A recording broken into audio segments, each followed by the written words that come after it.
The Krovik's Imperial Command had made their first mistake when they assumed humans were soft. Their second mistake was throwing Beyoncé out of an airlock at 30,000 feet above the contested planet of XER Ion-7. Commander Thrak watched through the viewport as the human female tumbled through the atmosphere, her hands still bound in quantum lock restraints. Another primitive disposed of. He clicked in satisfaction, his mandibles twitching with amusement. The other soldiers in the dropship chittered their approval. They had captured her 3 cycles ago during a raid on the human settlement. She had fought like a cornered Vex beast, taking down 4 of his best warriors before they'd overwhelmed her with stun weapons. Even sedated, she'd been trouble breaking 2 sets of regular restraints and nearly escaping twice. The quantum locks were supposed to be unbreakable, designed to suppress all motor function above basic life support. "Sir, should we verify the termination?" asked Lieutenant Skrell, his optical stalks tracking the falling figure. "Unnecessary. No species survives a fall from this altitude. We have the colonial raids to complete." Thrak turned away from the view, dismissing the human from his thoughts. What none of them knew was that Beyoncé Chen was a third-generation colonist. His grandfather had been a special forces operator, her grandmother an Olympic gymnast, and her parents both aerospace engineers. She'd grown up in 1.3G gravity, trained in 0G combat since she was 6, and had an eidetic memory that had absorbed every survival manual the colony possessed. As the wind screamed past her, Beyoncé's mind was already calculating. Terminal velocity in Zarian 7's atmosphere, roughly 120 miles per hour. Time until impact, approximately 4 minutes. Oxygen in the thin upper atmosphere, sufficient, but not ideal.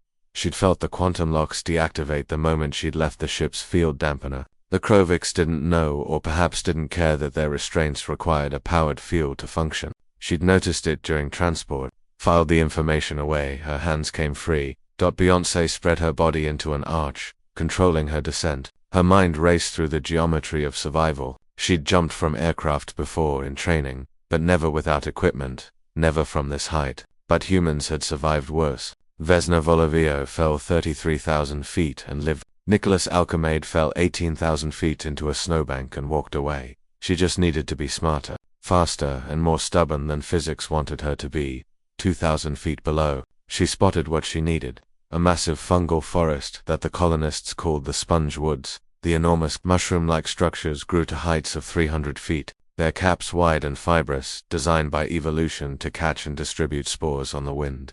Beyoncé angled her body, using her arms and legs to glide toward the forest. Every second counted, every degree of arc mattered. She was a missile with a brain, calculating vectors that would mean the difference between life and death. The first cap approached with terrifying speed. She pulled her arms in tight, legs together, making herself a spear. The fibrous material exploded around her as she punched through, not stopping, but slowing. The next cap came 3 seconds later. She spread her limbs again, increasing drag, and tore through at a lower velocity. 5 caps, 712. Each one shredded apart, each one stealing more momentum. Her body screamed in agony as she smashed through the organic barriers, but she kept her core tight, protecting her spine and skull. On the 18th cap, she grabbed frantically at the fibers, her enhanced grip strength, courtesy of high-gravity upbringing, finally finding purchase. She swung hard into the trunk, the impact driving the air from her lungs. But she was alive. Beyoncé hung there for 30 seconds, just breathing. Blood ran from a dozen lacerations. Her left shoulder was dislocated. 2 ribs were probably cracked. But she was breathing. She was thinking. She was angry. She dropped to the ground and relocated her shoulder with a grunt that echoed through the forest. The Kroviks would pay for this. The human colony had been scattered but not destroyed. Using her knowledge of the terrain and the guerrilla tactics her grandfather had taught her through old recordings, Beyoncé began to hunt. She scavenged Krovik's equipment from patrol wreckage, studied their communication frequencies, learned their patrol patterns. Within 2 weeks, she'd made contact with the surviving colonists. Within a month, she'd organized them into an effective resistance force. She taught them what she knew, that humans were endurance predators, that they could operate in conditions that would kill most species, that they could survive on determination and spite when all logic said they should die. The Kroviks had superior technology, but they didn't understand asymmetric warfare. They didn't understand an enemy that refused to accept defeat.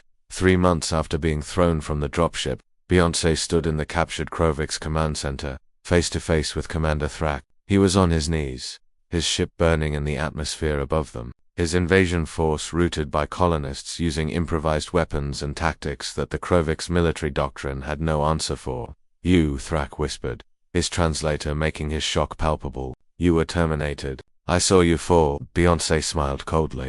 "That's the thing about humans, Commander. We're really, really good at falling. It's the getting back up that makes us dangerous."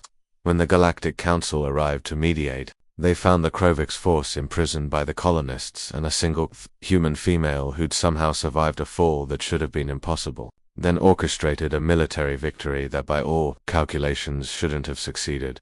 The story spread through the galaxy like wildfire. The Krovik's empire quietly withdrew their claims to human space. Other species began to study humans with newfound respect and wariness. In bars and command centers across 1,000 worlds, soldiers and spacers told the story of the human who fell from the sky and conquered an army. Some details got exaggerated, but the core truth remained. Never underestimate a human's capacity for survival. And never ever throw one out of your spaceship and assume you're done with them, because humans don't just survive the fall, they come back for revenge.